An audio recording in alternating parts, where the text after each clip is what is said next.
अस्सलाम वालेकुम नाज़रीन, आप देख रहे हैं प्रोग्राम दुनिया मेरे आगे और मैं हूं गुलाम नबी मदनी। डॉलर की कीमत में इजाफा रोज बरोज होता जा रहा है। माशी बहरान से निकलने में हुकूमत ताहाल नाकाम नजर आ रही है। महंगाई और गुर्बत का तूफान मंडला रहा है। इसी तरह दुनिया के बड़े ममालिक आज जमा हुए हैं अर्जेंटाइन में। अर्जेंटाइन में दुनिया के मालदार मुल्कों की बैठक हुई है। G20 कॉन्फ्रेंस में बाहमी तिजारती ताल्लुकात और मुस्तकबिल में दुनिया की इक्तिसादी माशी पॉलिसियों के हवाले से गौर व फिक्र किया गया। पाकिस्तान जब तक इस्लामी मुल्क है तब तक उसके साथ ताल्लुकात अच्छे नहीं हो सकते। भारतीय आर्मी चीफ का नया बयान सामने आया है। चीनी कौंसल खाने में नामजद मुलजिम हरबियार मरी बलोचिस्तान अलहदगी के लिए तकरीब है। उस तकरीब में इंडिया मदऊ किए गए हैं। भारत पाकिस्तान के मुखालिफ साजिशें कब रोकेगा? अफगानिस्तान में अमरीकी फिजाई हमले जारी हैं। वहशियाना कार्रवाइयों में दर्जनों शहरी जाँ बहक हो चुके हैं। और दूसरी तरफ अफगानिस्तान की हुकूमत की जानिब से तालिबान के साथ बनाए गए मुज़ाकराती वफद में फूट पड़ गई है। मुस्तकबिल अफगानिस्तान का क्या होगा, इस पर बात करेंगे। ईरान की 15 मुल्कों में 70 से जायद वेबसाइट बेनकाब हुई हैं। इन वेबसाइट के जरिए प्रोपेगेंडा किया जाता रहा, झूठी खबरें फैलाई जाती रहीं। पाकिस्तान के साबिक वजीर खारजा भी इन झूठी खबरों पर यकीन करके बहुत बड़ी धमकी दे चुके हैं। इराक में ईरान मुखालिफिन को कुचलने के लिए ईरानी हुकूमत का भयानक चेहरा सामने आया है और इराक में मुदाखलत के हवाले से ईरानी मलेशिया को टास्क दिया गया कि वो मुखालिफिन को कत्ल करें। फ्रांस में एहतजाजी मुजाहरे जारी हैं। फ्रांस की सड़कों पर आग लगी हुई है और ये आग बुझने नहीं पा रही। इसकी वजह क्या है और कब बुझेगी, इस पर भी बात करेंगे। खादिम हुसैन रिजवी को दहशतगर्दी के मुकदमात में नामजद कर दिया गया है। खादिम हुसैन रिजवी के खिलाफ बगावत का मुकदमा चलाया जा रहा है। बगावत के मुकदमे में उम्र कैद की सजा हो सकती है। क्या वाकई खादिम रिजवी को उम्र कैद की सजा दी जाएगी, इस पर भी बात करेंगे। इसी तरह बरतानिया में इस्लाम फोबिया बढ़ता जा रहा है। इस पर भी बात करेंगे कि इस्लाम फोबिया क्यों है, क्यों मुसलमानों पर हमले हो रहे हैं। फलस्तीन के हक में तकरीर करने वाले CNN के स्कॉलर को नौकरी से फारिग किया गया है। इस पर भी बात करेंगे। बात कर लेते हैं पहले टॉपिक की कि डॉलर की कदर में इजाफा हुआ है। पाकिस्तान की माशी सूरत हाल जूं की तूं है, तब्दील नहीं हो रही। मनी लॉन्ड्रिंग भी जारी है और मनी लॉन्ड्रिंग के हवाले से हुकूमती बयानात तो सामने आ रहे हैं और साथ साथ ये भी कहा जा रहा है कि जैसे कि इमरान खान साहब ने खुद कहा कि चंद दिन की बात है, ये मुश्किल वक्त है, ये मुश्किल वक्त गुजर जाएगा और घबराने की बात नहीं है। कौम बर्दाश्त कर ले, बाद में अच्छा मुस्तकबिल कौम को मिलने वाला है। ये इमरान खान साहब का बयान सामने आया है। दूसरी तरफ से इमरान खान के जो मुखालिफिन हैं या जो अपोजिशन जमातें हैं उनका रद्द-ए-अमल भी सामने आया है।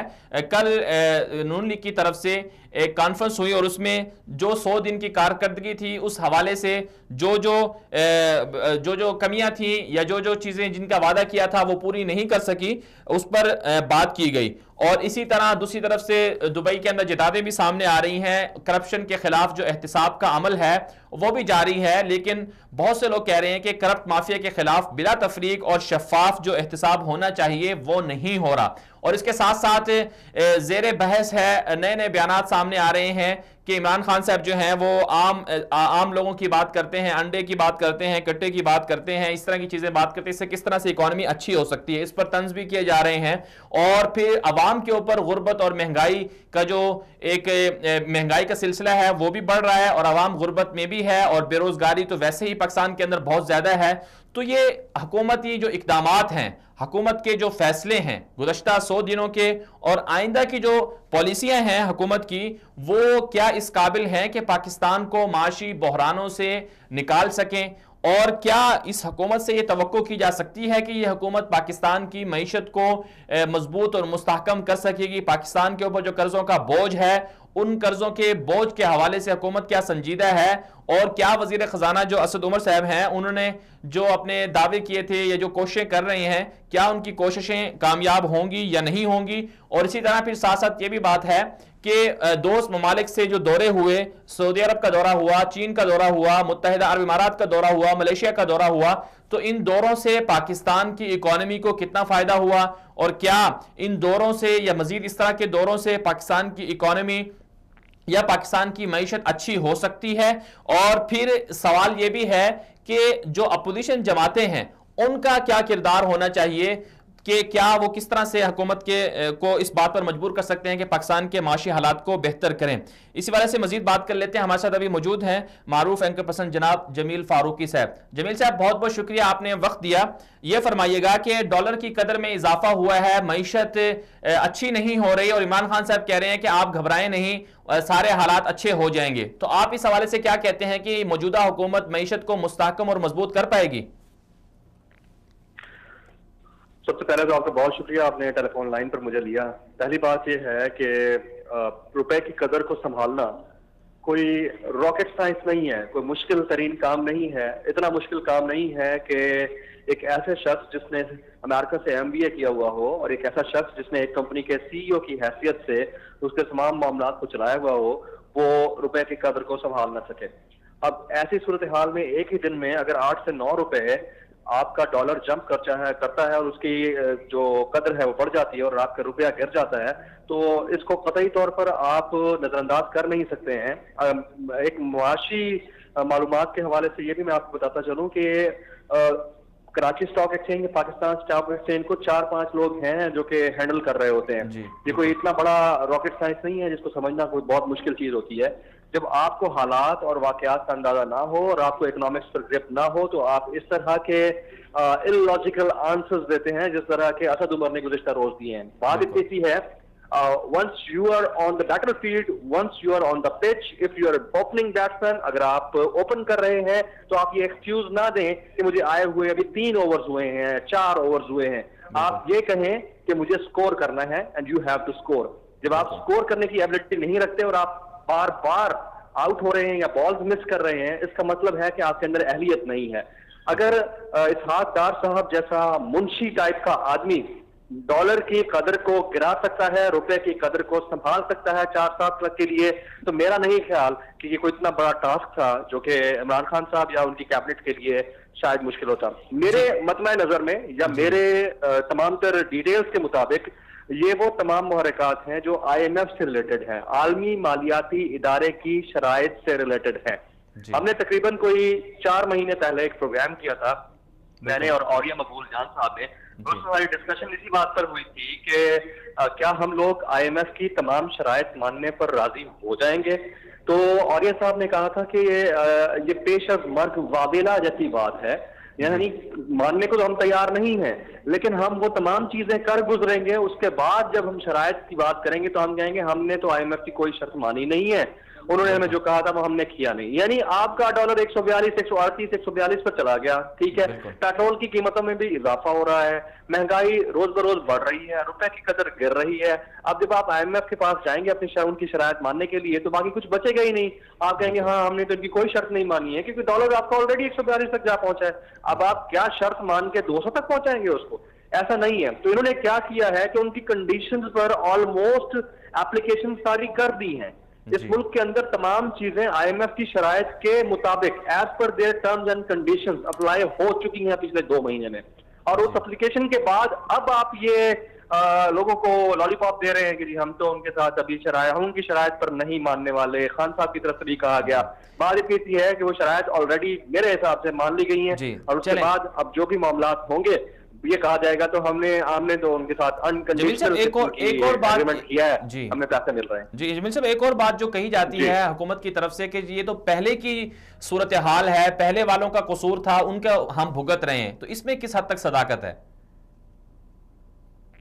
देखें जी, ये एक्सक्यूजेस नहीं देनी होती हैं, ये आपकी अपनी मांगी हुई जन्नत है मेरे भाई, आपकी अपनी मांगी हुई जन्नत है। पाकिस्तान तहरीक इंसाफ की अपनी मांगी हुई जन्नत है। इन्होंने खुद कहा था ना कि 100 रोजा प्लान है, तो 100 रोजा प्लान के अंदर हम आपको डिलीवर होता हुआ दिखाएंगे। मेरे पास 100 रोजा प्लान के अंदर कम से कम 10 ऐसे पॉइंटर्स हैं जिस पर इन्होंने मुसलसल यू टर्न लिए हैं, ठीक है, मुसलसल। आपके मंशूर के मुताबिक आपको IMF के पास नहीं जाना था, आप जा रहे हैं। आपके मंशूर के मुताबिक आपको भीख नहीं मांगनी थी, आप बाकायदा इज्तिमाई तौर पर अपने बुजुर्ग को ले जाकर बशमूल आपके अफवाज पाकिस्तान के सरबरा आप जाकर उनसे अपने लिए पैसे मांग रहे हैं, ठीक है। अगर बात की जाए सेहत की, कोई रिफॉर्म्स नहीं हुए। अगर बात की जाए पुलिसिंग की, कोई रिफॉर्म्स नहीं हुए। जनूबी पंजाब पे आपका वादा था कि 100 रोज के अंदर उसमें कोई ना कोई हम इनिशिएटिव लेके आएंगे और 100 रोज के अंदर हम जनूबी पंजाब बनाकर दिखाएंगे। जनूबी पंजाब महाज जो कि मखदूम खुसरो बख्तियार, मखदूम हाशिम जमा बख्श समेत बाकी दीगर लोगों का एक महाज था, वो मर्ज हुआ पाकिस्तान तहरीक इंसाफ में, जिससे तकरीबन 21 सीटें मिली इनको, जिसके ऊपर पाकिस्तान तहरीक इंसाफ की गवर्नमेंट बनी है। उनको मेजर वजारतें दे दी गई हैं और उन्होंने क्या किया है, कभी मटके के निशान पर लड़ते थे, कभी किसी और निशान पर लड़ते थे और फाइनली किसी जमात में मर्ज हो जाते थे। ये लॉलीपॉप को पिछले 20 साल से दे रहे हैं जनूबी पंजाब के अवाम को। मुझे बताएं, क्या जनूबी पंजाब के हवाले से कोई इनिशिएटिव लिया इन्होंने? आप पंजाब की परफॉर्मेंस देख लें, सिविल और ब्यूरोक्रेसी के अंदर देख लें, क्या इन्होंने रिफॉर्म्स किए? पुलिस के अंदर देखें, पंजाब की पुलिस को देख लें, आज भी एक FIR कराने के लिए एक आम आदमी को क्या एक बड़ी असरसूख वाली शख्सियत को भी लाइन लगना पड़ता है और तकरीबन 2-3 महीने पैसे वैसे दे के फिर जाके आपकी FIR होती है। ये तो आपका सिस्टम है। आप नए पाकिस्तान की बात करते हैं, 2 महीने के अंदर चीजें विजिबली होती हुई दिखाई तो देनी चाहिए थी। आपकी लाइन एक्शन, आप खान साहब ने तकरीर कर डाली कि हम अब अगला नेक्स्ट हमारा 100 डेज का प्लान ये होगा।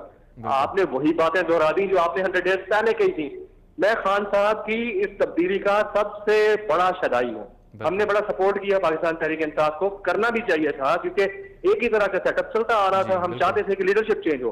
ही is a competent guy but he has been surrounded with the wolves. उनके इर्द गिर्द जितने लोग मौजूद हैं मदद के साथ, उनमें मुझे कोई कॉम्पिटेंट और अहल आदमी नजर नहीं आता। जी जमील साहब, लेकिन मुस्तकबिल में आप क्या देखते हैं कि कुछ कर पाएंगे, निकल पाएंगे? चलो 300 दिन तो गुजर गए, मुस्तकबिल में क्या कुछ बेहतरी की उम्मीद है या ऐसे सिलसिला रहेगा? देखें जी, अगले 6 महीने में पाकिस्तान तहरीक इंसाफ बतौर जमात और बतौर हुक्मरान जमात बाकायदा तौर पर कौम के सामने एक्सपोज हो जाएगी। और अगले 6 और 8 महीने के अंदर इन्होंने कहीं पर डिलीवर ना किया जी और डिलीवर करते हुए नजर ना आए तो बहुत बड़ा सेटबैक होगा पाकिस्तान तहरीक इंसाफ के लिए और खान साहब के लिए खास तौर पर। अब आप नाजायज तजावुजात के मामले को ही देख लें, बड़ी अच्छा इनिशिएटिव है कि 70 साल में आपने पहली दफा तजावुजात को हटाने की कोशिश की है और चीजें जो है ना लोगों की जो कब्जा माफिया से जायदादें थी वो वागुजार कराई हैं। लेकिन there is always a plan. आपका एक प्लान होता है ना कि आप किसी से घर छीनते हो। देखिए किसी की प्रॉपर्टी है उसके दादा ने ली थी, भले नाजायज थी, वो गलत जगह थी, वो सरकारी जगह थी, किसी ने उसको रेगुलराइज करा के उसको दे दी। अब दादा चला गया, बाप चला गया, अब पोते के पास वो जमीन है और हर महीने हर साल वो उसका टैक्स भरता है और आपने उसे धक्का देके निकाल दिया। बड़ी अच्छी बात है। आपको उसका कोई मुतबादिल तो सोचना चाहिए था, मतलब इंसानी बुनियादों पर ही सोच लेते। एक चीज रेगुलराइज हो चुकी है, अंडर गवर्नमेंट कस्टडी थी, उसको KMC ने ले लिया, किसी और LDA ने ले लिया। तो ये चीजें ये प्लान करके की जाती हैं। ये नहीं होता कि आप रोलर से जो है ना तमाम शख्सियात को एक ही या तमाम भैंसों को एक ही डंडे से हाँकते जाएं। खान साहब के पास जो इस वक्त अजान इर्द गिर्द बैठे हैं वो एक खास नट शेल में फंसे हुए हैं। उनको अंदाजा नहीं है कि अगले 6-8 महीने में कितना बड़ा बॉम्ब ब्लास्ट होने वाला है। चलें जमील साहब, बहुत बहुत शुक्रिया, आपने हमें वक्त दिया। ये थे हमारे साथ पाकिस्तान के मारूफ एंकर पर्सन जनाब जमील फारूकी साहब। पाकिस्तान की मईशत के हवाले से बहुत अच्छी उन्होंने एक बात की और ये बातें कही जा रही हैं कि पाकिस्तान की मईशत जो इस वक्त चल रही है, डॉलर में जो इजाफा हो रहा है और रुपए की कदर जो मुसलसल गिर रही है और पेट्रोल महंगा हो रहा है और इसके साथ साथ बिजली भी महंगी हो रही है, ये सारी बुनियादी तौर पर जो शराइत हैं IMF की पाकिस्तान की नई हुकूमत को बेल आउट पैकेज देने के हवाले से, तो ये सारी की सारी मईशत के हवाले से वो चीज़ें हैं, वो शराइत हैं जो IMF ने कहा कि आप करें। अब हुकूमत IMF के पास जाने से पहले ही ये चीज़ें करके जाएगी ताकि पाकिस्तान की कौम को ये बात बता सके कि हमने तो IMF की कोई शर्त नहीं मानी है, बगैर शर्त के हमने कर्जा ले लिया है। बहरहाल इमरान खान साहब को अगर हुकूमत करनी है, जो वादे कौम से किए हैं उन्हें पूरा करना जरूर होगा। आगे बढ़ते हैं। G20 कॉन्फ्रेंस अर्जेंटाइन में हुई है और अर्जेंटाइन में 2 रोजा कॉन्फ्रेंस का जो सिलसिला था वो जारी रहा और इस कॉन्फ्रेंस में बड़ी दिलचस्प जो चीजें सामने आई उसमें एक तो ये था कि यूक्रेन का जो तनाज़ा है यूक्रेन और रशिया का, वो सामने आया। रूस के सदर भी शामिल थे इसमें और दुनिया के 20 बड़े बड़े ममालिक के जो सरबराहान थे, जिम्मेदार थे, वो इसमें शामिल थे और इसमें रूस के सदर और यूक्रेन का तनाज़ा जेर बहस रहा और बहुत करंट वो टॉपिक था जिस पर बातचीत भी हुई। और इसके साथ साथ एक और जो बड़ा मामला है वो था अमेरिकी सदर और चीनी सदर के दरमियान जो है वो मुलाकात हुई है और मुलाकात के हवाले से बातें होती रही कि अमेरिका और चीन पर जैसा कि आपस में इनके झगड़े चल रहे हैं, तिजारती हवाले से चीन बहुत आगे जा रहा है, एक दूसरे पर पाबंदियां लगाई जा रही हैं, इस हवाले से भी बातचीत हुई।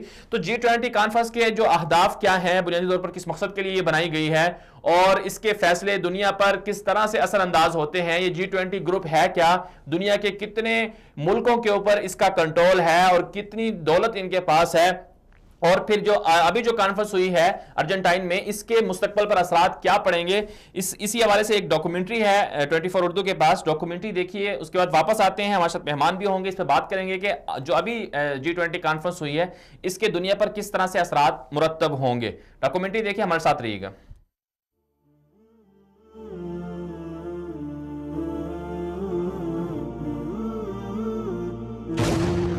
दुनिया के मालदार ममालिक का ग्रुप G20, दुनिया की 2/3 आबादी का नुमाइंदा G20 आलमी इक़्तिसादी पैदावार के 80% से ज़ायद और दुनिया के 80% तिजारत का भी जिम्मेदार है। G20 सन 1999 में आलमी इक़्तिसादी निज़ाम के इस्तेकाम के लिए कायम किया गया। ये एक ऐसा बैनुल-अक़वामी ग्रुप तस्वर किया जाता रहा जिसके रुकन ममालिक के मरकज़ी बैंकों के सरबराहान और वज़राए ख़जाना आलमी मालियाती पॉलिसियों को तरतीब देने के अलावा इक़्तिसादी तरक्की को यकीनी बनाने की कोशिशें भी करते रहे।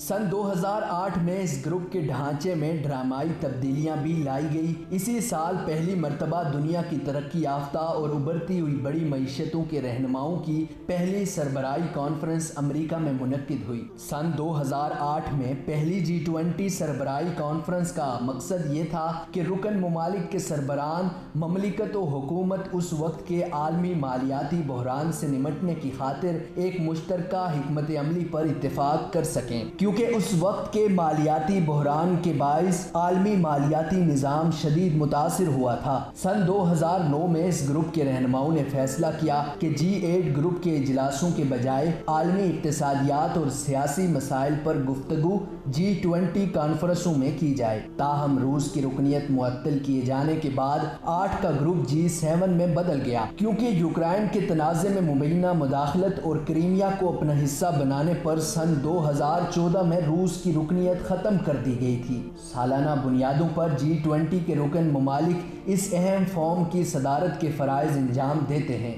G20 में यूरोपीय यूनियन के अलावा 19 ममालिक शामिल हैं, जिसमें अर्जेंटाइन, ऑस्ट्रेलिया, ब्राज़ील, बरतानिया, कनाडा, चीन, France, Germany, Bharat, Indonesia, Italy, Japan, Mexico, रूस, सऊदी अरब, जनूबी अफ्रीका, जनूबी कोरिया, तुर्की और अमेरिका शामिल हैं। रवा साल G20 कॉन्फ्रेंस का इजलास अर्जेंटाइन के दारुल हुकूमत में हो रहा है, जिसमें अमेरिकी सदर डोनाल्ड ट्रंप, रूसी सदर व्लादिमीर पुतिन और सऊदी अरब के वलीअहद मोहम्मद बिन सलमान समेत दीगर आलमी रहनुमा शामिल हैं। चीन और अमेरिका के दरमियान तिजारती ताल्लुकात, बरतानिया और यूरोपीय यूनियन के दरमियान जारी ब्रेग्जिट तनाज़ा, रूस और यूक्रेन में बढ़ती कशीदगी और सऊदी अरब पर आलमी मीडियाई प्रेशर की वजह से ये कॉन्फ्रेंस निहायत दिलचस्प और अहम है।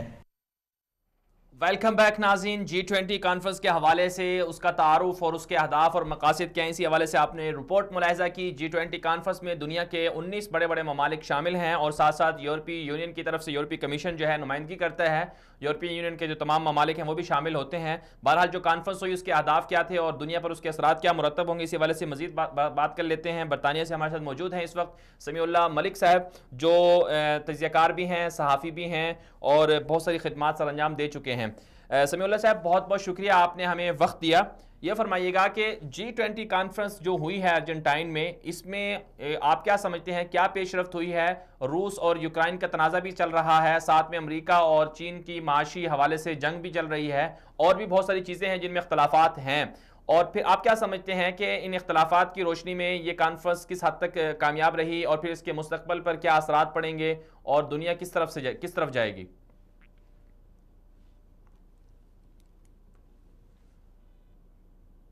जी समीउल्लाह साहब, आप आवाज़ सुन पा रहे हैं?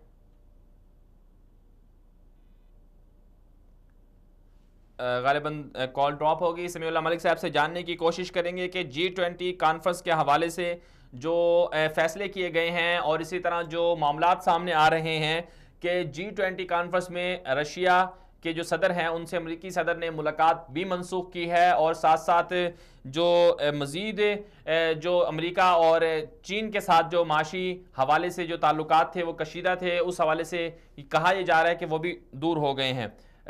और इसके साथ साथ जो मज़ीद पेशरफ्त हुई है वो ये है कि जी, इसके साथ साथ मज़ीद जो पेशरफ्त हुई है वो ये है कि जो मेक्सिको है और साथ साथ कनाडा है और उसके साथ अमेरिका है। इस वक्त दोबारा हमारे साथ लाइन पर मौजूद हैं जनाब समीउल्लाह मलिक साहब, उनसे जानने की कोशिश करेंगे। समीउल्लाह साहब, बहुत शुक्रिया, आपने हमें वक्त दिया।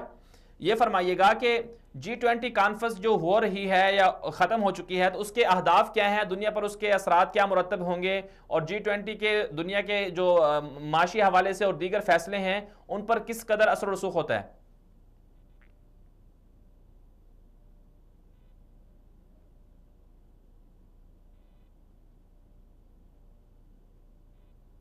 जी समीउल्लाह साहब, आप हमारी आवाज़ सुन पा रहे हैं?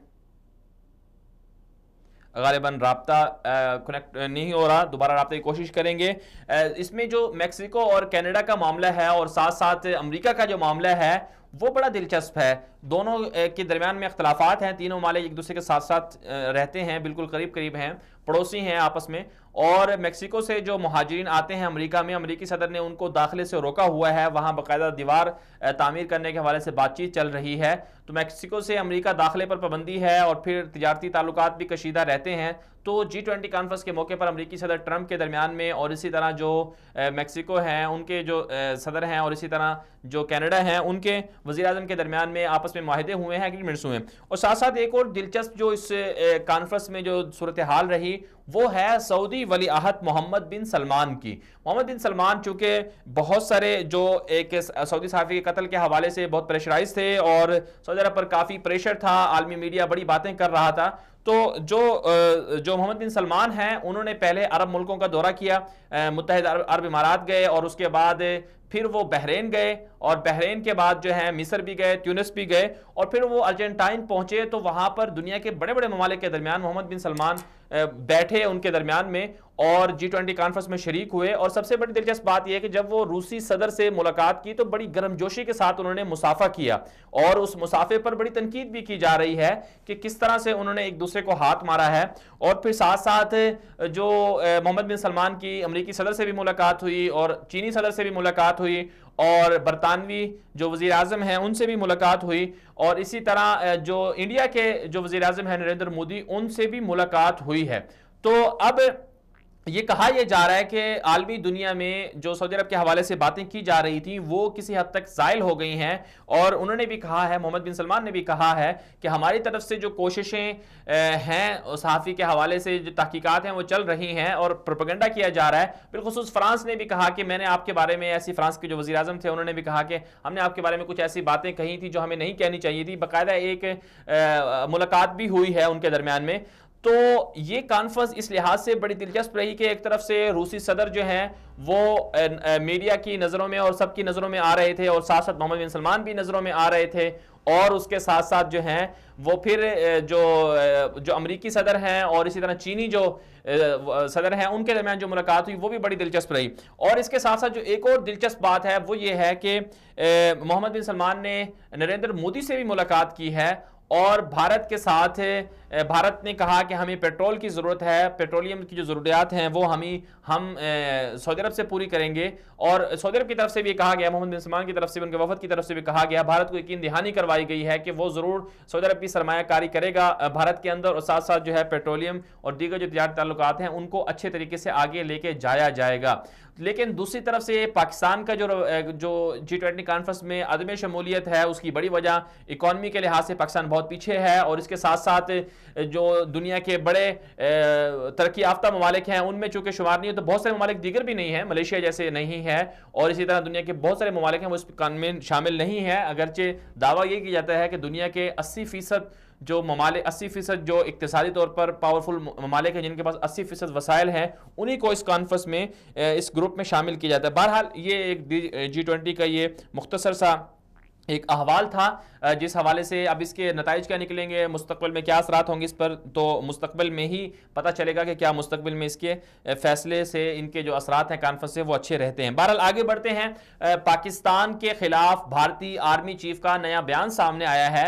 भारतीय आर्मी चीफ का यह कहना है कि पाकिस्तान के साथ ताल्लुकात उस वक्त तक अच्छे नहीं हो सकते जब तक पाकिस्तान खुद को इस्लामी मुल्क कहता है और पाकिस्तान नजरिया इस्लाम की बात करता है और पाकिस्तान में इस्लामी जमातें हैं, और पाकिस्तान जब तक सेकुलर नहीं हो जाता तब तक पाकिस्तान के साथ ताल्लुकात अच्छे नहीं हो सकते। भारतीय आर्मी चीफ ने क्या कहा, इस हवाले से हमारे पास वो बयान भी आपको सुनवाएंगे। और इसके साथ साथ एक और बात जो सामने आ रही है, जो खबर सामने आ रही है, वो खबर ये है कि हरबियार मरी जो बलूचिस्तान में अलहदगी के वाकयात में अलहदगी पसंद हैं और इसी तरह चीनी कौंसलखाने में हमले में भी मुलव्विस रहे हैं, उस हवाले से भी कहा जा रहा है कि हरबियार मरी को इंडिया जाने की दावत दी गई है। इंडिया में कॉन्फ्रेंस हो रही है, बलूचिस्तान के हवाले से सेमिनार हो रहा है, उस पर दावत दी गई है।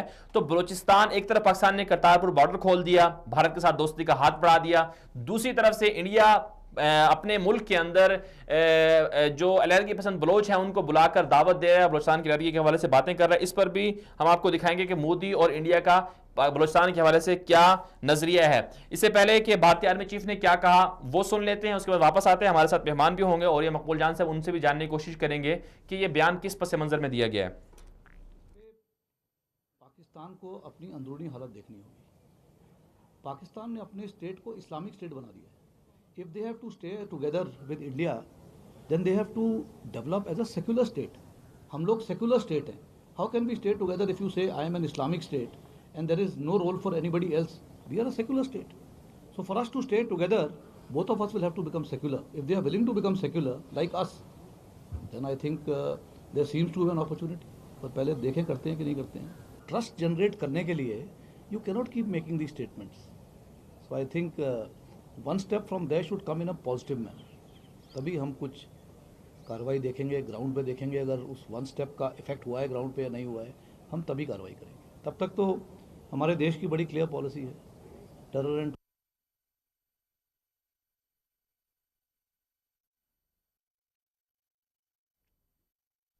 वेलकम बैक नाज़रीन। आपने देखा कि किस तरह से भारतीय आर्मी चीफ का जो बयान है वो सामने आया। वो ये कह रहे हैं कि जब तक पाकिस्तान खुद को सेकुलर मुल्क नहीं बना लेगा तब तक पाकिस्तान के साथ भारत के ताल्लुकात अच्छे नहीं हो सकते। तो भारत को क्या मसला है पाकिस्तान के नजरिया इस्लाम से या पाकिस्तान को सेकुलर बनाने से? भारत तो खुद भी बात करता है कि भारत में तो ये बात बड़े अरसे से की जा रही है कि भारत सेकुलर हो, लेकिन भारत खुद सेकुलर नहीं है। वहां पर हिंदुइज्म को बहुत ज्यादा बढ़ाया जा रहा है और हिंदू इंतहा पसंदी को फरोग दिया जा रहा है। भारत खुद सेकुलर है नहीं और वहां के आर्मी चीफ पाकिस्तान को सेकुलर बनने की या पाकिस्तान को सेकुलर बनने की दावत दे रहे हैं कि पाकिस्तान सेकुलर बन जाए। तो फिर सवाल यह भी होता है कि क्या भारत, जब पाकिस्तान अगर सेकुलर बन भी जाए, क्या भारत पाकिस्तान के साथ ताल्लुकात अच्छे कर सकता है? बिल्कुल नहीं कर सकता। और फिर इससे एक खास जो पस मंजर समझ में आता है वो ये भी है कि भारत ये चाहता है कि पाकिस्तान के साथ जिस तरह से सरहदी जो मामलात हैं, सरहद जो पाकिस्तान को के खिलाफ जो प्रोपेगेंडा है वो किया जाता रहे, सरहद के हवाले से कशीदगी चलती रहे, और इसी तरह से पाकिस्तान को जो नजरिया है, पाकिस्तान की जो नजरियाती सरहदें हैं उन पर भी अटैक किया जाता रहे। इसी वजह से मजीद बात कर लेते हैं। हमारे साथ मौजूद हैं पाकिस्तान के मारूफ वज़ीर जनाब औरिया मकबूल जान साहब। औरिया साहब, बहुत बहुत शुक्रिया, आपने वक्त दिया हमें।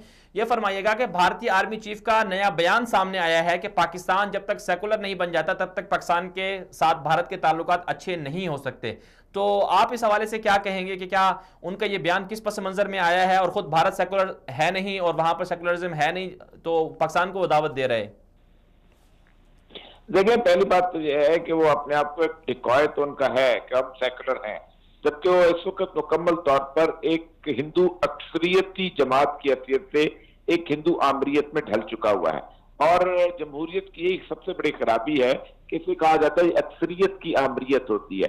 कोई ऐसा मुल्क जिसमें एक खास किस्म की मजहबी अक्सरियत मौजूद हो, वहां दीगर मजहबी अकलियत जो है वो सांस तक नहीं ले सकती। असल मसला यह है कि वो उनके पास अब कहने को कुछ नहीं। ये बयान असल में आया है करतारपुर के मामले के अंदर, क्योंकि करतारपुर के मामले के अंदर जिस वक्त ये जो मुकाम करतारपुर खुला है, ये बेसिकली गुज़श्ता तकरीबन 70 सालों के अंदर सिखों के लिए ये सबसे बड़ा रास्ता था जो यहाँ खोलने की कोशिश की गई है। ये सबसे बड़ा मुकद्दस मुकाम है। यहाँ गुरु नानक ने 18 साल अपने गुजारे, आखिरी सिखों का जो दूसरा गुरु लैना सिंह थे वो भी यहीं पर उनकी कोरोनेशन हुई थी, उनकी ताजपोशी हुई थी और वो उन्होंने यहाँ गुरु नानक की खिदमत भी की थी। ये बिल्कुल वैसे ही कैफियत है कि जैसे मुसलमानों के लिए मक्का या मदीना की कोई एक जगह हो और दरम्यान में एक दरिया हो और दरिया के पार आप बैठे हो और आप वहां तक पहुंच न सके। तो इसकी एक वजह है वो समझते हैं कि पाकिस्तान ने जो मजहबी लेवल पे डील किया है, यानी सिखों से बहरास्त डील किया या पाकिस्तान कश्मीरियों से डील करता है, उसकी बजाय जो है पाकिस्तान को पंजाबियों से या इस तरह के हिंदुस्तान से डील करना चाहिए। और जो वहां के अखबारात में उनके लोग बहुत बात करते थे। और सबसे बड़ी बात यह थी कि जितने सहाफी यहां पर आए हुए थे वो सब समझते थे कि भारत जो है किसी तौर पर भी सिखों की इस राहदारी को खोलने की इजाजत नहीं देगा, क्योंकि इससे पाकिस्तान के बारे में एक गुडविल पैदा होगी, एक अच्छा चेहरा पाकिस्तान का सामने आएगा और पाकिस्तान का अच्छा चेहरा सामने आने से वो उनके अपने हिंदू वोट जो है वो खत्म होंगे और वो कभी नहीं चाहेंगे कि 12-13 सीटें जो पंजाब की हैं उसकी बुनियाद पे वो इतनी सारी जो बाकी 420 के करीब सीटें हैं अपना उसको सेक्रीफाइस कर दे, उसको कुर्बान कर दे। इसीलिए ये भारतीय आर्मी चीफ और भारतीय जो बड़ी बड़ी लीडरशिप है उसका बयान इस तरफ आ रहा है। पाकिस्तान के सेक्युलर होने का कोई जवाब ही पैदा नहीं होता किसी तौर पर भी। उसकी वजह यह है कि पाकिस्तान बुनियादी तौर पर अलहदा ही इसीलिए हुआ था कि हम सेक्युलर नहीं रहना चाहते। कायद-ए-आज़म का जो बुनियादी नारा ही यही था कि हम मजहब की बुनियाद पर पैदा होना चाहते हैं। कायद-ए-आज़म ने मजहब के जो लोग कहते हैं कि मजहब को सियासत में इस्तेमाल नहीं करना चाहिए, सबसे पहले कायद-ए-आज़म ने इस्तेमाल किया था। यानी हम अगर मजहब की बुनियाद पर अलहदा ना होते तो मेरे साथ पंजाबी बोलने वाले वहां पर लाखों और मौजूद हैं, पठानों के साथ पश्तो बोलने वाले अफगानिस्तान में भी मौजूद थे, बलोचों के साथ बलोची बोलने वाले 40 लाख के करीब ईरान में मौजूद है, सिंधियों के साथ राजस्थान का बॉर्डर जो है खत्म हो जाना चाहिए था, वहां वो राजस्थान के लिए सिंधी जो है वो बोलते और वहां उनके साथ जिंदगी गुजारते। असल मसला ये है कि हमारा तो वजूद ही जो है वो कायद-ए-आज़म से लेके अब तक वजूद की बुनियाद ही जो है वो मजहब है और हम तो सेकुलर अगर होंगे तो इसका मतलब यह है कि हम तो रहना ही नहीं चाहते, इसका मतलब कि हम तो एग्जिस्ट नहीं करना चाहते, हमारा वजूद ही खत्म हो जाना चाहिए पुरुष। बिल्कुल सर, इसमें एक और बात भी है, जिस तरह कि आपने कहा कि पाकिस्तान का तो वजूद ही इस्लाम की बुनियाद पर, दो कौमी नज़रिए की बुनियाद पर हुआ था, वजूद आया था, लेकिन फिर पाकिस्तान की तरफ से जैसे भारतीय आर्मी चीफ का बयान आया, इस पर कोई रद्द अमल तो होना चाहिए था कि पाकिस्तान सेकुलर नहीं है, पाकिस्तान इस्लामी मुल्क है। असल में पाकिस्तान की इस वक्त इंफॉर्मेशन के ऊपर और बाकी दो महकमों के ऊपर इमरान खान साहब की जो सेकुलर लॉबी है तहरीक इंसाफ की वो छाई हुई है और ये सेकुलर लॉबी जो है वो अब नहीं चाहती कि किसी तौर पर भी इस इमेज को जो है पाकिस्तान का उसको अपना आगे बढ़ाया जाए कि पाकिस्तान एक इस्लामी मुल्क है और पाकिस्तान एक मजहबी मुल्क है और पाकिस्तान एक दो कौमी नजरिए की बुनियाद पर स्टैब्लिश होने वाला खालिसन मजहब की बुनियाद पर कायम होने वाला मुल्क है। तो मेरा ख्याल यह है कि इमरान खान की आपस की पार्टी की जो सेकुलर वर्सेस ट्रेडिशनलिस्ट या कदीमी नजरियात रखने वाले लोग हैं उनके दरमियान जो है एक कॉन्फ्लिक्ट बढ़ेगा, आज नहीं कल बढ़ेगा, कल नहीं परसों बढ़ेगा, क्योंकि अगर ये चाहते हैं कि इमरान खान को एक दूसरे मुशर्रफ के रूप में देखना चाहते हैं और मुशर्रफ के रूप में देखने का मतलब यह है कि पाकिस्तान में इमरान खान की पॉपुलैरिटी को तबाह बर्बाद करना चाहते हैं। बिल्कुल। और ये सब एक और हमारा टॉपिक था आज का कि फवाद चौधरी की जैसे आपने बात की कि खादिम हुसैन रिजवी के खिलाफ दहशतगर्दी और बगावत का मुकदमे के हवाले से मामला सामने आए हैं, तो तहरीक लब्बैक के खिलाफ कहा कि वो सियासत उनकी ठीक नहीं है, उनके खिलाफ बगावत का मुकदमा होगा, इतने लोग गिरफ्तार कर लिए हैं, तो आप इस पर क्या कहते हैं? इससे मजहबी तबका इमरान खान के खिलाफ नहीं खड़ा होगा, फिर पाकिस्तान में दोबारा से इंतशार की तरफ नहीं जा रहा ये मामला सारे? जी मेरा ख्याल ये है कि एक फाइनल बाउट शायद हो ना जाए, इसलिए कि आज से कुछ 10-11 साल पहले से एक दूसरे मसलक के खिलाफ बहुत बड़ा क्रैकडाउन शुरू हुआ था जो जामिया हफ्सा से शुरू हुआ था और वो मुस्तकिल चलता रहा, वो 10-11 साल 12 साल चलता रहा और अब जो दूसरा क्रैकडाउन दूसरे मसलक की तरफ करना चाहते हैं जो कि इनको ये अंदाजा नहीं है कि अगर ये दोनों किसी एक खास इशू के ऊपर एजेंडे के ऊपर इकट्ठे हो गए तो फिर इसके लिए हुकूमत के लिए रास्ता निकालना मसला हो जाएगा। ये देखिए गद्दारी के मुकदमात अब पाकिस्तान में कौन है जो नहीं बोल रहा है? आप मंसूर पश्तीन से लेके और बलूचिस्तान के लोगों तक और उसके बाद यहाँ के सेकुलर पंजाब के सेकुलर सिंध के सेकुलर तबके को सब आइन के खिलाफ बोलते हैं, सब बगावत की बातें करते हैं। गुफ्तगू करने से इन सारी चीजों से अगर मुकदमात बनने लगते तो फिर पाकिस्तान में तो कोई भी जिंदा नहीं रह सकता। और दूसरी बात यह कि इस तरह के मुकदमात जो है पाकिस्तान में हवा की तरह उड़ जाया करते हैं, हबीब जालम पे भुट्टो ने गद्दारी का मुकदमा बनाया, पैसेंजर पे बनाया, नवर अली खान पे बनाया, ताला मैंगल पे बनाया, आज कहाँ है? फैज पे बना, आज कहाँ है वो सब लोग? सारे के सारे जो है उनकी इज्जत तकरीम में कोई कमी नहीं आई। और ये अगर ये समझते हैं कि इससे लोगों की पॉपुलैरिटी में कमी आ सकती है, ये इसको दबाया जा सकता है, नामुमकिनात में से नामुमकिनात में इमरान खान जिस आग में कूदना, वो खुद तो चीज चाहता हो या ना चाहता हो, उसके हवाले कूदना चाहते हैं। इस आग से वो पहले भी खेल चुके हैं और 75 लाख लोगों की जानें जा चुकी हैं। बिल्कुल। और ये सब इसमें एक बात और भी है, जैसे आपने कहा कि बहुत से लोगों पर मुकदमात होते हैं। खुद इमरान खान साहब धरने में कह चुके हैं कि सिविल नाफरमानी का ऐलान कर चुके हैं, बिल भी जला चुके हैं और पता नहीं क्या कुछ कह चुके हैं। तो फिर तो खुद भी उनको गौर करना चाहिए अपनी आदत पर। जी, अगर कोई आज असेंबली इनके खिलाफ, इनके फैसलों के खिलाफ हाईकोर्ट में चले जाता है तो इमरान खान की कैसेट्स लेके चला जाए ना अगर, तो फिर तो हाईकोर्ट के से वो इसी की बुनियाद के ऊपर एक फैसला ले सकता है कि ये देखें ये क्या कर रहे हैं। वो तो यहाँ तक कहते थे कि मैं तुम्हें उल्टा लटका दूंगा और मैं ये कर दूंगा और मैं फरार कर दूंगा, सिविल नाफरमानी का और बिलों का, ये रियासत से बगावत नहीं की और क्या की। तो इसका मतलब यह है कि इस शीशे के घर में पत्थर नहीं फेंकने चाहिए। अब अगर वो जिस रियासत की बात कर रहे हैं, अगर रियासत जो है अपनी रीत को कायम रखना चाहते हैं तो रियासत अपनी अहद की पासदारी भी तो रियासत का फर्ज है। रियासत अगर अहद की पासदारी नहीं कर सकती तो इसका मतलब कि रियासत को खत्म हो जाना चाहिए। बिल्कुल। चलें और ये साहब बहुत बहुत शुक्रिया, आपने हमें वक्त दिया। ये थे हमारे साथ पाकिस्तान के सीनियर तज़कियाकार जनाब औरिया मकबूल जान साहब। उनका बहुत अच्छा तज़किया था कि पाकिस्तान जो है एक नज़रिए की बुनियाद पर बना, नज़रिया इस्लाम की बुनियाद पर बना, उसे कोई नहीं हिला सकता।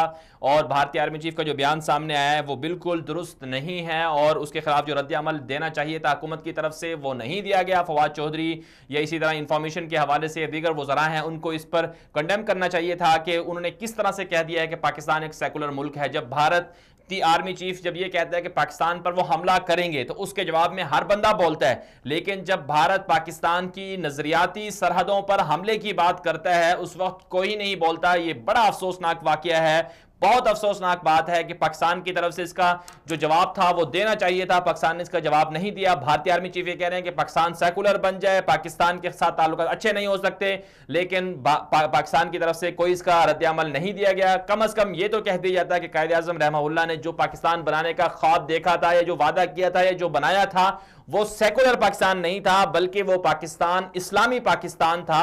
भारतीय आर्मी चीफ किस तरह से पाकिस्तान को कह रहे हैं कि पाकिस्तान सेकुलर बन जाए, ये नामुमकिन है।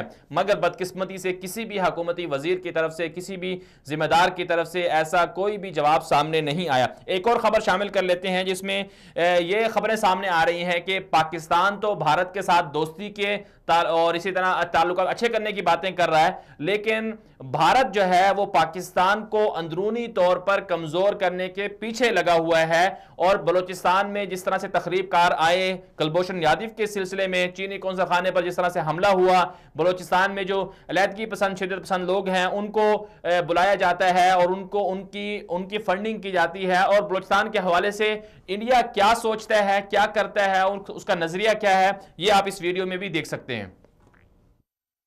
मैं आज लाल किले की प्राचीर से कुछ लोगों का विशेष अभिनंदन और आभार व्यक्त करना चाहता हूं। पिछले कुछ दिनों से बलूचिस्तान के लोगों ने, गिलगिट के लोगों ने, पाक ऑक्युपाइड कश्मीर के लोगों ने, वहां के नागरिकों ने जिस प्रकार से मुझे बहुत बहुत धन्यवाद दिया है।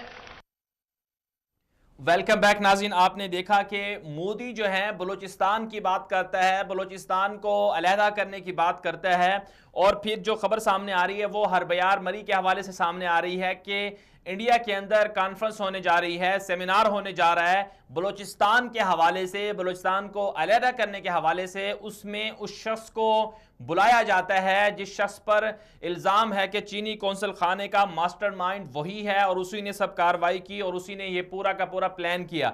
अब सवाल ये पैदा होता है कि पाकिस्तान एक तरफ से इंडिया को अपने साथ मिलाना चाहता है, करतारपुर बॉर्डर खोलने कर फैसला करता है कि इंडिया के साथ ताल्लुकात अच्छे करेगा पाकिस्तान, लेकिन दूसरी तरफ तरफ से इंडिया कश्मीर में मुसलमानों को आए रोज कत्ल कर रहा है, इंडिया पाकिस्तान की सरहदों पर चौकियों पर हमले करता है, इंडिया अफगानिस्तान के रास्ते से पाकिस्तान के फौजियों को मारता है, और इसी तरह इंडिया जो है वो बलूचिस्तान में अलहदगी पसंदों को अपने यहां बुलाकर दावत देता है और सेमिनार करता है, बलूचिस्तान को अलहदा करने की कोशिश करता है। और फिर इसी तरह पाकिस्तान के अंदर कुलभूषण यादव के सिलसिले में नेटवर्क चलाए जाते हैं और इन नेटवर्क के जरिए पाकिस्तान भर में हमले किए जाते हैं, चाहे वो लाहौर में श्रीलंकन क्रिकेट टीम का हमला हो, या फिर कराची में चीनी कौंसल खाने पर हमला हो, या फिर कुलभूषण यादव के सिलसिले में बलूचिस्तान के अंदर बड़ा नेटवर्क चलाया जाता है। तो ऐसे मामला जब कश्मीर की तरफ से सामने आते हैं, कश्मीर पाकिस्तान को कमजोर, इंडिया पाकिस्तान को कमजोर करना चाहता है, लेकिन पाकिस्तान इंडिया की तरफ हाथ बढ़ाता है। और माजी में जब हमने देखा कि माजी में अगर किसी ने यह कह दिया, जैसे कि मियां नवाज शरीफ ने कहा कि तुम भी आलू खाते हो, हम भी आलू खाते हैं, आपकी सकाफत हमारी सकाफत एक है, उनके जब करीब होने की बात की तो उस पर गद्दारी का ठप्पा लगा दिया गया। और अब जो सूरत हाल है, अब सारे मामलात हो रहे हैं, कोई नहीं बोल रहा है। इंडिया कह रहा है कि पाकिस्तान सेकुलर बन जाए तब ताल्लुकात अच्छे हो सकते हैं। इंडिया अपने यहां सेमिनार करवाता है बलूचिस्तान पर कि हमारे यहां बलूचिस्तान में सेमिनार होगा, हम बलूचिस्तान को अलहदा करवाएंगे, तब भी कोई नहीं बोलता है। कश्मीर में आए रोज रोजाना 2 से 3-4 बंदे कश्मीरी जो हैं बच्चे भी शहीद हो रहे हैं, उस पर भी कोई नहीं बोलता। चीनी कौंसल खाने पर हमला हो जाता है, बरह रास्त सबूत मिलते हैं कि इंडिया इसमें मुलव्वस है, लेकिन कोई नहीं बोलता।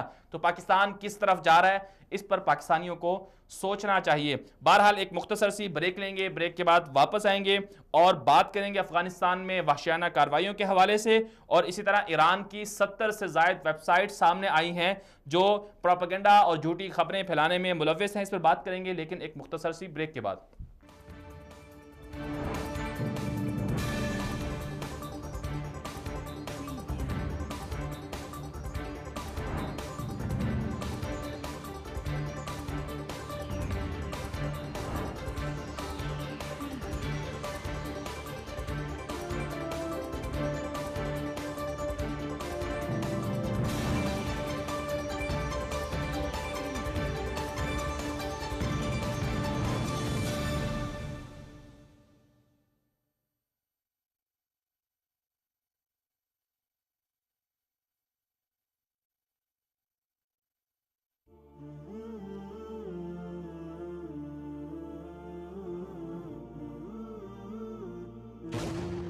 दुनिया के मालदार ममालिक का ग्रुप G20, दुनिया की 2/3 आबादी का नुमाइंदा G20 आलमी इक़्तिसादी पैदावार के 80% से ज़ायद और दुनिया के 80% तिजारत का भी जिम्मेदार है। G20 सन 1999 में आलमी इक़्तिसादी निज़ाम के इस्तेकाम के लिए कायम किया गया। ये एक ऐसा बैनुल-अक़वामी ग्रुप तस्वर किया जाता रहा जिसके रुकन ममालिक के मरकज़ी बैंकों के सरबराहान और वज़राए ख़जाना आलमी मालियाती पॉलिसियों को तरतीब देने के अलावा इक़्तिसादी तरक्की को यकीनी बनाने की कोशिशें भी करते रहे।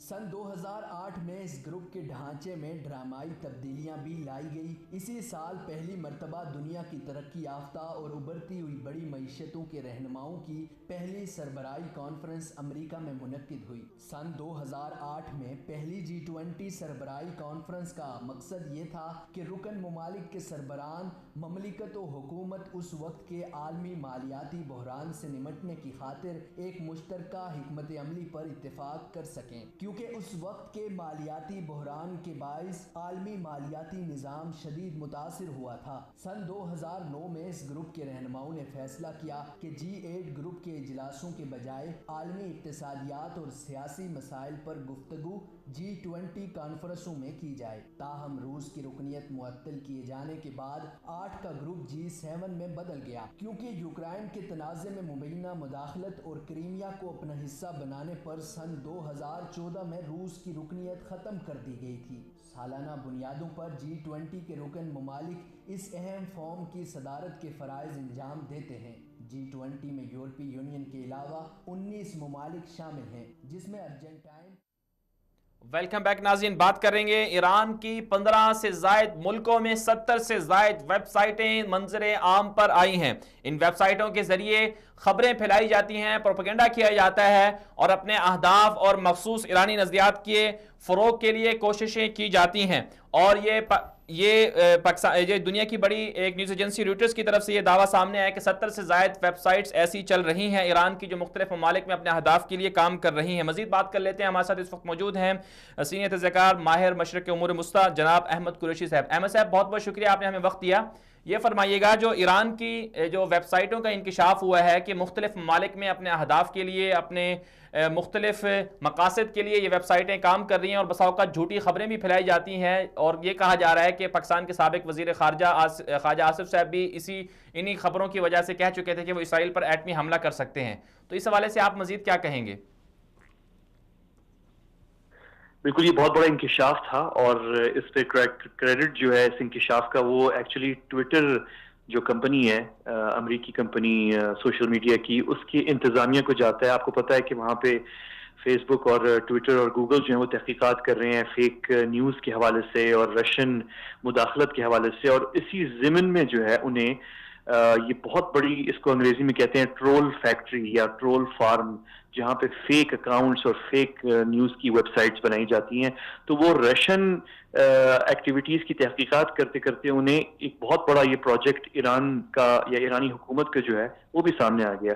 और हमारे इंटरेस्ट की बात पाकिस्तान में ये है कि उसके अंदर एक ऐसी वेबसाइट सामने आ गई जिसने पिछले कोई 3 या 4 सालों के अंदर बड़ी मिसअंडरस्टैंडिंग पाकिस्तान में क्रिएट कर दी थी। और आपने भी खुद ही हवाला दिया साबिक़ वज़ीर ख़ारजा का, और उन्होंने मेरे ख्याल में वज़ीर दिफा थे वो उस वक्त, और उन्होंने बहुत सीरियस बात हो गई थी ये पाकिस्तान और इसराइल के दरमियान कि पाकिस्तान के वज़ीर दिफा ने जो है वो न्यूक्लियर हथियार इस्तेमाल करने की बात कर दी इस खबर के जवाब में कि इसराइल ने पाकिस्तान को धमकी दी है कि अगर पाकिस्तान ने शाम में मुदाखलत की तो जो है वो इसराइल उस पर कार्रवाई करेगा। और पता चला कि ये इंफॉर्मेशन गलत थी, और ये जो न्यूज़ वेबसाइट थी बेसिकली, ये अब पता चला है हमें कि ये खबर जो कोशिश की गई कि पाकिस्तान और इसराइल के दरमियान एक मसला खड़ा हो जाए, तो वो जो है एक ईरानी वेबसाइट थी। मैं बल्कि ईरानी से ज्यादा कहूँगा ये पासदारान इंक़िलाब की वेबसाइट थी, क्योंकि पासदारान इंक़िलाब जो है ईरान के अंदर, क्योंकि 1979 से पहले ईरान ने कभी इस तरह की एक्टिविटी इस तरह से नहीं करी, लेकिन 79 के बाद जब से वहां पे ये कू हुआ था और ये बड़े शिद्दत पसंद लोग, जिस तरह के ये पासदारान इंक़िलाब की तंजीम है ईरान की, और ये पारामिलिट्री फोर्स है, और ये डायरेक्ट मुर्शिद आला जो खामेनी है उनके अंडर काम करती है और इन्हीं को जवाबदेह है। इन्होंने जो है इस तरह की बहुत बड़ा प्रोजेक्ट शुरू किया, और ये बहुत अर्ली शुरू कर दिया गया था। इस वक्त मैं आपको बताऊं कि जो लोग रिसर्च कर रहे हैं पासदारान इंक़िलाब की जो ये मीडिया ऑपरेशंस हैं या एक्टिविटीज हैं, तो वो हैरान रह जाते हैं इस वक्त कि 30 साल या 35 साल के अंदर पासदारान इंक़िलाब ने उर्दू जुबान, फारसी में तो ऑलरेडी है वो, लेकिन उर्दू, फिर अरबी और तुर्की, इन 3 जुबान के अंदर जो है इतने ज्यादा जो है वो वेबसाइट्स और रेडियो स्टेशंस और कुछ टीवी चैनल्स भी इन्होंने शुरू किए हुए हैं। तो ये बहुत जबरदस्त ऑपरेशन है पासदारान इंक़िलाब की। मैं आपको ये भी याद दिलाता जाऊं कि जब जनरल राहील शरीफ जो है पाकिस्तान के साबिक़ आर्मी चीफ थे ओहदे पे, तो उस वक्त भी एक खबर बड़ी जबरदस्त चली थी कि पाकिस्तान आर्मी चीफ ने जो है वो इसी तरह किसी इसराइल को या अमेरिका किसी मगरबी मुल्क को जो है इसी तरह कोई न्यूक्लियर धमकी जो है, और उसकी बड़ी जबरदस्त खबर बना के जो है वो पोस्ट सोशल मीडिया पे बड़ी वायरल हो गई थी। और उस वक्त भी पता नहीं चला, और उस वक्त मेरे ख्याल में ISPR को एक क्लैरिफिकेशन देनी पड़ी थी छोटी सी कि ये इस तरह की फेक स्टेटमेंट्स चल रही हैं। लेकिन अब पता चला है कि वो वेबसाइट भी जो है, जब ये ट्विटर ने रिलीज किया कि कौन कौन सी वेबसाइट्स हैं जो ईरान के पासदारान इंक़िलाब चला रहे हैं, तो उसमें वो वेबसाइट भी मौजूद थी जो। और मैं आपको ये भी याद दिलाता हूँ कि अल-वलीद बिन तलाल के हवाले से, सऊदी शहजादे अल-वलीद बिन तलाल जो कि बहुत मशहूर हैं, मारूफ है दुनिया में, उनके बारे में आपको याद होगा आज से कोई 2 साल पहले या 3 साल पहले एक बड़ी जबरदस्त खबर फैल गई थी कि उन्होंने एक बयान दिया है कि अगर फलस्तीन और इसराइलियों के दरमियान जंग हुई तो मैं यानी कि वो सऊदी शहजादे जो हैं वो इसराइल के साथ खड़े होंगे और उन्हें फख्र होगा इस बात पे। और ये इतनी हैरानकुन बात थी। जाहिर है हम लोग कहते हैं ऐसा हो नहीं सकता कि हमें पता है कि सऊदी शहजादे वलीद बिन तलाल जो हैं वो तो ऑनररी फलस्तीनी शहरी हैं। उन्होंने तो सबसे पहले इसराइल की आंख में डालकर जो है उन्होंने फलस्तीनी पासपोर्ट लिया। तो ऐसा हो नहीं सकता। ये तो खैर हम जैसे लोगों को, आप जैसे लोगों को पता है क्योंकि हम इस फील्ड में हैं, लेकिन अवामुन नास को ये नहीं मालूम था। और ये खबर पाकिस्तान में भी बड़ी फैल गई उर्दू के अंदर, और बड़ी जल्दी से व्हाट्सएप पे फैलाई गई। वो खबर भी जो है, आप हैरान होंगे सुन के कि वो खबर भी जो है उस लिस्ट में है जो ट्विटर ने जारी की है, जिसका पता चला है कि वो खबर जहां से शुरू हुई जिस वेबसाइट से, वो भी पासदारान इनकलाब की है, ईरान की है। तो ईरान की तो बड़ी जबरदस्त ये इंफॉर्मेशन हम तो पाकिस्तान में भी देखते हैं कि जब कोई ऐसा मौका होता है जहां पाकिस्तान के ताल्लुकात खराब किए जा सकें खलीजी ममालिक से, सऊदी अरब से, मुत्तहिदा अरब इमारात से, दूसरे ममालिक से, तो ये खबरें बड़ी जल्दी जो हैं उर्दू में भी ट्रांसलेट हो जाती हैं और लोकल हमारी जो पाकिस्तानी जुबानें हैं उनमें भी हो जाती हैं और बड़ी जल्दी से वेबसाइट पे, व्हाट्सएप पे डाल दी जाती हैं। तो ये एक बड़ी जबरदस्त ऑपरेशन है और हमने इसका अमली जो है, आखिर में मैं आपको बताऊं कि इसका बड़ा अफसोसनाक एक बड़ा नुकसान जो पाकिस्तान ने उठाया वो 2015 में था। आपको याद होगा जब यमन की जंग शुरू हुई थी और वहां पे हौसी जो है उन्होंने इंकलाब किया था ईरान की सपोर्ट से। तो उस वक्त जो है पाकिस्तान में बड़ी जबरदस्त कोशिश की गई कि पाकिस्तान और उनके पाकिस्तान के जो हलीफ इत्तेहादी ममालिक के खलीज में, बिलखुसूस सऊदी अरब और मुत्तहिदा अरब इमारात, इनके दरमियान जो है एक दीवार खड़ी कर दी जाए। और अनफॉर्चुनेटली वो काम किसी हद तक कामयाब हो गया था और उसका तरीक़ेकार भी यही था कि छोटे अरसे के अंदर गलत मालूमात, डिसइंफॉर्मेशन फैलाई गई पाकिस्तानी व्हाट्सएप और वेबसाइट्स और फेसबुक और ट्विटर के ऊपर, जिसकी वजह से बड़ा जबरदस्त प्रेशर डाल दिया गया पाकिस्तानी हुकूमत पे। और पाकिस्तान उस वक्त वो इक़दाम जो हम डिप्लोमेटिकली ले सकते थे अपने इत्तेहादियों के मदद के लिए, वो हम ना ले सके उस वक्त। और वो अल्हम्दुलिल्लाह वो मामला जो है अब तो हल हो चुका है। लेकिन ये कि उस वक्त पाकिस्तान को ये नुकसान ये हुआ था कि मोदी और इंडिया ने बड़ा फायदा उठाया था। इसका आपको याद है वो गल्फ आए थे, उन्होंने बड़ी कोशिश की थी कि पाकिस्तान के 50 साल जो पुराने ताल्लुकात हैं वो खराब कर दिए। जी चलें अहमद साहब, बहुत बहुत शुक्रिया, आपने हमें तफसीलात दी। ये थे हमारे साथ अहमद कुरैशी साहब। नाज़रीन किराम, ईरान की जो 70 से ज़ायद वेबसाइटों का भी इंकिशाफ हुआ है वो ट्विटर के ज़रिए से, और ट्विटर ने इसे रिपोर्ट किया है और ट्विटर ने इसे बेसिकली और गूगल ने मिलकर जो है इनको सर्च किया है और फिर ये एक रिपोर्ट बनाई गई है कि ईरान की कौन कौन सी ऐसी साइट्स हैं जिन्हें बाकायदा या तो ईरान से चलाया जाता है या फिर दुनिया के दीगर जो ममालिक हैं, 15 ममालिक का नाम बताया जा रहा है, उनमें इनको चलाया जाता है, रन किया जाता है। और इन ममालिक में मुख्तलिफ ज़ुबानों में हैं, ये दुनिया की 15 से ज़ायद ज़ुबानें बताई जा रही हैं, उनमें हैं जिनमें इंग्लिश भी है और इसके साथ साथ अरबी में भी है और उर्दू में भी है, तुर्की में भी है और भी ज़ुबानों में है। तो पाकिस्तान के अंदर जो उर्दू दुनिया है उसको मुख्तलिफ हवालों से ईरानी अहदाफ के लिए, ईरानी मकासद के लिए, उन तक ईरानी अहदाफ और मकासद पहुँचाने के लिए, उनकी जहन साजी करने के लिए इन वेबसाइट्स का सहारा लिया जाता है। और आप देख लें कि पाकिस्तान की जो न्यूज़ एजेंसी है या आप कह लें कि पाकिस्तान की जो मीडिया है उसमें आपको अरबी में बहुत कम वेबसाइट्स मिलेंगी, बहुत कम ऐसी खबरें मिलेंगी। लेकिन ईरान के पास, ईरान खुद फारसी है लेकिन वो उर्दू में दिलचस्पी रखता है और ईरान की जो खुद न्यूज़ एजेंसी है वो उर्दू में भी है, तस्नीम है, आरना है और इसी तरह दीगर जो हैं। तो ये जो चीज़ें हैं इनके ज़रिए से पाकिस्तान की आवाम को या अपने मखसूस लॉबीज़ जो होती हैं उनकी जहन साजी की जाती है। और फिर झूठी खबरों से, जैसे कि ख्वाजा आसिफ ने कहा कि वो इसराइल पर हमला कर देंगे, हालांकि वो झूठी खबर थी और झूठी खबर, इसराइल ने पाकिस्तान को कोई धमकी नहीं दी थी, लेकिन ईरान ये चाहता था कि पाकिस्तान और इसराइल के दरमियान तनाज़ा खड़ा हो जाए और इसी तरह ईरान ये भी चाहता था कि आपस में जंग हो जाए। और फिर जिस तरह से यमन का मामला हुआ उसमें भी ईरान ने बहुत ज़्यादा कोशिश की कि किस तरह से मीडिया के ज़रिए से पाकिस्तान को काबू में रखा जा सके। इसी तरह एक और जो खबर सामने आई थी वो ये थी कि बहुत दफा ऐसे हम देखते हैं अखबारात के अंदर कि ईरान की तरफ से ये कह दिया गया कि वो पाकिस्तान के साथ हैं, मसला कश्मीर पे साथ हैं। ईरानी सुप्रीम लीडर ने ये कह दिया कि वो पाकिस्तान को हर मुमकिन ताउन करेंगे, लेकिन हालांकि ईरानी मीडिया खुद उसको वो नहीं कोट कर रहा होता, लेकिन उसके बावजूद पाकिस्तान में छाप दी जाती हैं। तो इस पर नाज़रीन किराम आपको भी नज़र रखने की ज़रूरत है। बहरहाल आगे बढ़ते हैं। एक और जो खबर हमारे साथ है वो है इराक में ईरान मुखालिफिन को कुचलने के लिए ईरानी हुकूमत का किरदार सामने आया है और कहा यह जा रहा है कि इराक के अंदर जो ईरानी मलेशियाएँ हैं वो बहुत ज़्यादा हैं। फैलकुल कुद्स नामी ईरानी मलेशिया है वो इराक के अंदर काम कर रही है और वहाँ पर जो इराकी बड़े बड़े जो रहनुमा थे जो वहाँ पर ईरान के ख़िलाफ़ बात करते थे, ईरानी असर व रसूख को ख़त्म करने के हवाले से बात करते थे, जो इराक से ईरान की बेदखली की बात करते थे, जो ये समझते थे कि इराक की तबाही में ईरान का बराबर हाथ है, उनको निकालने के हवाले से, उनको बेदखल करने के हवाले से जो लोग बात करते थे, जो मुखालिफिन थे ईरान के, उनको ये जो तंजीमें हैं ईरान की, मलेशियाएँ हैं, फैलकुल कुद्स है, पासदारान इनकलाब है, बासीज है और अल-हशद शाबी है, दीगर मुख्तलिफ जो तंजीमें हैं, ये सारी की सारी मिलकर इन्होंने वहाँ पर जो मुखालिफिन हैं उनको कत्ल किया है, बड़े पैमाने पर उनका कत्लेआम किया है। और अभी ये इंकशाफ सामने आ रहा है कि कम से कम 20 से ज़ायद ऐसे बड़े बड़े रहनुमा हैं जिनको ईरान ने इराक के अंदर कत्ल किया है और बराह रास्त उन्हें कत्ल किया है। उनके ऊपर इल्ज़ाम क्या था कि वो ईरान को इराक से बेदखल करने की बात करते थे। वो ये कहते थे कि ईरान जो है वो इराक से निकल जाए, मशरिक़ वस्ता से निकल जाए।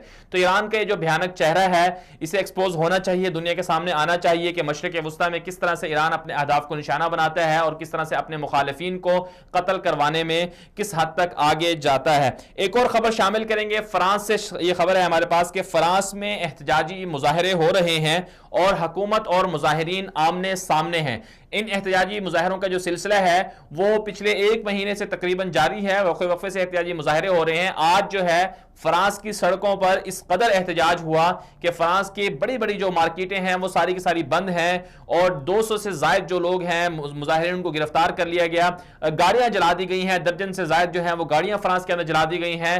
आग ही आग है और मुजाहिरीन जो हैं वो आमने सामने हैं और इंतजामिया एक तरफ से रोकने की कोशिश कर रही है मुजाहिरीन को, किस तरह से मुजाहिरीन मुंतशिर हो जाएं। दूसरी तरफ से मुजाहिरीन का मुतालबा ये है कि फ्रांस की हुकूमत गुर्बत के खात्मे के लिए कोई कदम नहीं उठा सकी। फ्रांस की हुकूमत ने महंगाई का एटम बम फ्रांस के अवाम पर गिरा दिया है। बिलखुसूस पेट्रोलियम जो मसनूआत हैं वो फ्रांस के अंदर बहुत ज्यादा महंगी हो चुकी हैं।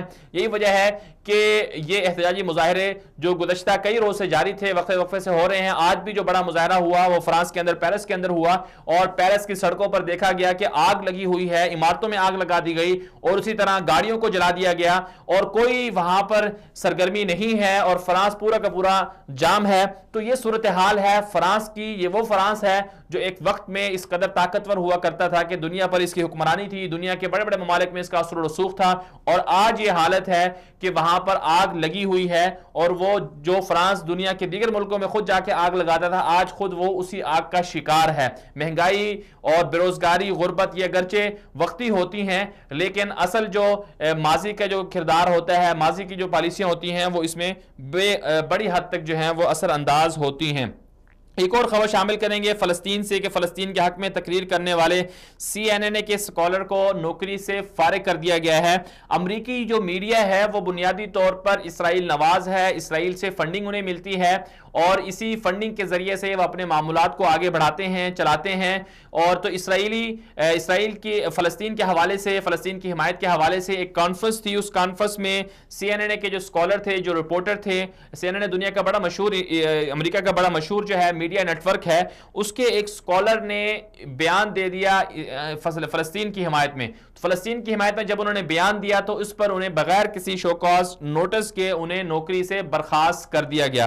तो ये अफसोसनाक जो चेहरा है इस खबर से सामने आ जाता है। जो अमेरिकी मीडिया है उसका भी ये चेहरा बेनकाब हो जाता है कि किस तरह से वो फ़लस्तीनियों पर मजालिम ढाने के हवाले से कैंपेन चलाता है, प्रोपेगेंडा करता है। दूसरी तरफ से अगर कोई उनका अपने मुल्क से, अपने घर से कोई बंदा अगर आवाज उठाता है, कोई बंदा ये कहता है कि इसराइल जुल्म कर रहा है फ़लस्तीनियों पर मजालिम बंद होने चाहिए, फ़लस्तीनियों को अलग रियासत मिलनी चाहिए, कोई भी ये बात करता है तो उसके खिलाफ जो है वहां का मीडिया भी सामने आ जाता है, वहां के हुक्मरान भी सामने आ जाते हैं और सारे के सारे ये कहते हैं कि ये फ़लस्तीन के हिमायत में क्यों बोला गया और इसराइल के खिलाफ क्यों बोला गया। तो CNN के ये नुमाइंदे हैं, इन्होंने बयान दिया था कि इसराइल जो है वो जुल्म कर रहा है फ़लस्तीन के अंदर, इसराइल को अपने मजालिम से बाज आना चाहिए, इसराइल को मजालिम रोकने चाहिए, फ़लस्तीन का जो अवाम है उन्हें सुकून देना चाहिए। CNN के इस नुमाइंदे ने जब ये बात की तो जो अमरीकी मीडिया है, CNN बहुत बड़ा मीडिया नेटवर्क है जिससे अमरीकी सदर भी खफा हैं। अमरीकी सदर ने भी ये कह चुके हैं कि